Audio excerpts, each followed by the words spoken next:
Bonjour, après notre vidéo sur les rapports d'établissement qui, comme on vous l'a montré, institue finalement, donne un cadre, une feuille de route à l'ensemble du travail qui va être fait, les études préliminaires au schéma, pour qu'on arrive sur un schéma définitif. À la fin, il y a tout un travail, et c'est ce travail-là que nous essayons d'appréhender et de réfléchir ensemble.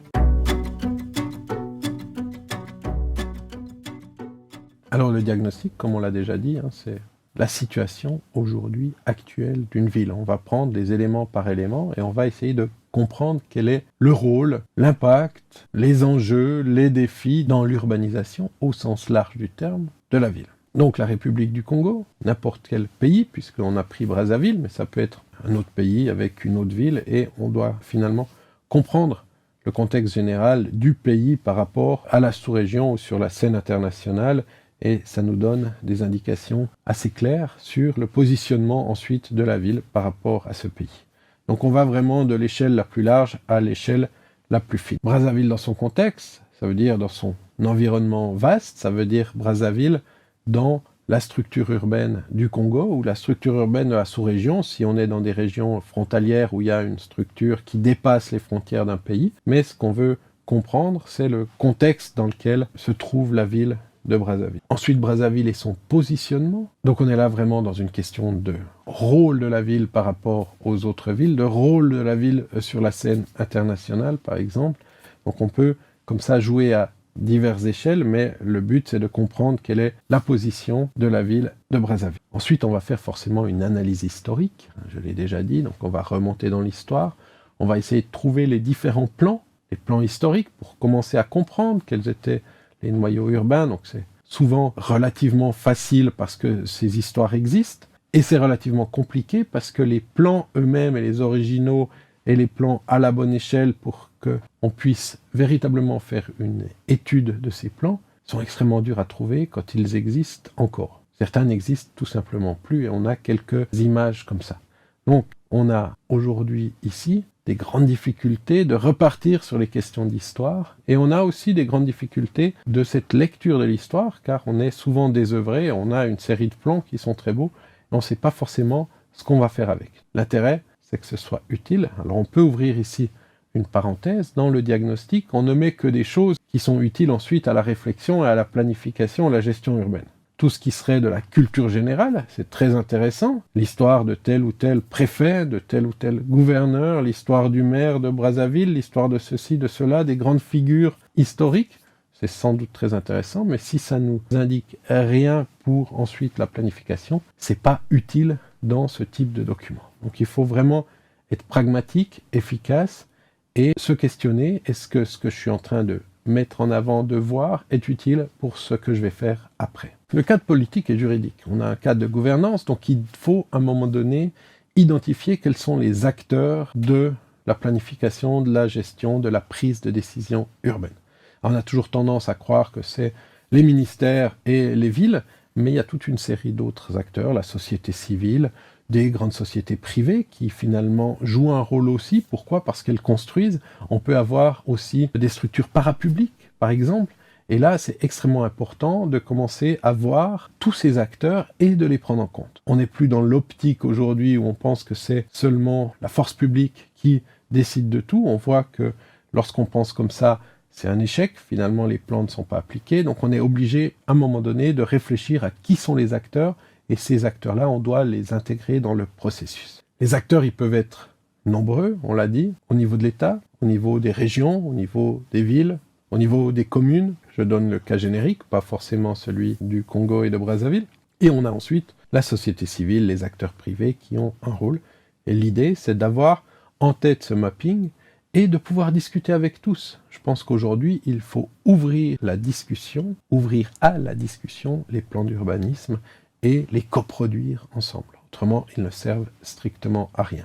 Donc on est passé d'un urbaniste créateur qui décidait de tout, un beau dessin, un beau plan de ville, à un dessin qui est le résultat d'une négociation où les intérêts des uns et des autres sont pris en compte et où on a fait les arbitrages nécessaires pour l'intérêt public général. Le cadre juridique, Là aussi, on a dit il faut faire un mapping des acteurs, comprendre l'organigramme.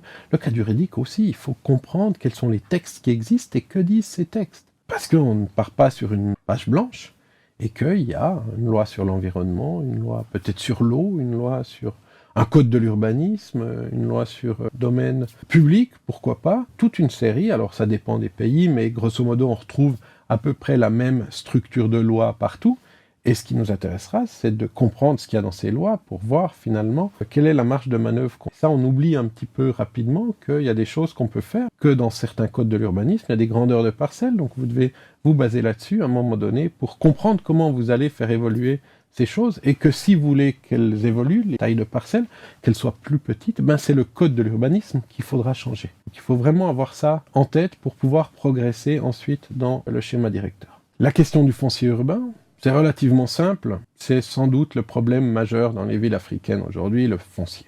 Donc il faut comprendre toute la chaîne de production de ce foncier, et une fois qu'on a compris toutes ces questions, comment on acquiert de manière légale ou illégale, on ne va pas mettre de côté toutes des filières qui existent sous prétexte que comme elles sont illégales, on ne peut pas en parler. Ce qu'il faut vraiment, c'est comprendre ces mécanismes pour ensuite pouvoir tirer les leviers nécessaires à ce changement.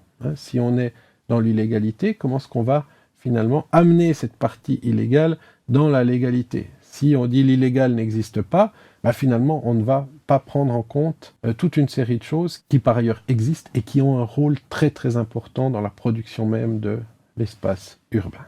La politique de planification maintenant. Quels sont les outils qu'on a en place? Qu'est-ce que l'État veut faire avec ces outils? Au pire, on peut avoir un cadre légal et on n'est pas obligé de l'utiliser. On peut dire qu'on aimerait faire, mais on n'est pas obligé de l'utiliser. Donc il faut bien pouvoir comprendre dans quelle situation on est, comment est-ce qu'on peut ensuite avancer et comment est-ce qu'on peut articuler les différents niveaux de prise de décision et de volonté de planifier pour que le plan définitif final du schéma soit utile à l'ensemble de la communauté. Donc c'est vraiment d'un intérêt public, c'est pas juste un plan pour l'administration, pour avoir un plan à disposition pour de la programmation, il doit être utile beaucoup plus largement que pour la seule administration, même s'il est contraignant uniquement pour l'administration. Ensuite, on a, pour finir cette semaine, ce diagnostic 1, puisqu'on reprendra la semaine prochaine, on a le cadre démographique et social. On va essayer de comprendre une donnée toute bête, le nombre d'habitants à Brazzaville. Quand on a un recensement qui date d'une dizaine ou quinzaine d'années, dans le cas présent c'est 2007, on va devoir faire des hypothèses de développement de la population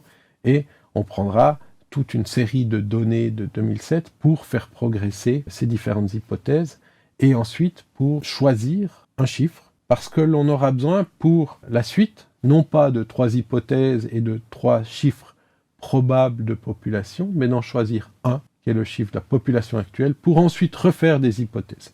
Si sur mes 3 hypothèses, je fais 3 hypothèses, je vais me retrouver avec 9 situations différentes. On a besoin à un moment donné de réduire les choses et de dire, bon, ces 3 hypothèses de population, on fait le choix raisonné, pragmatique d'une hypothèse, et c'est le chiffre qui devient la donnée de base et qui est le chiffre de la population de Brazzaville en 2017, au moment où je calcule.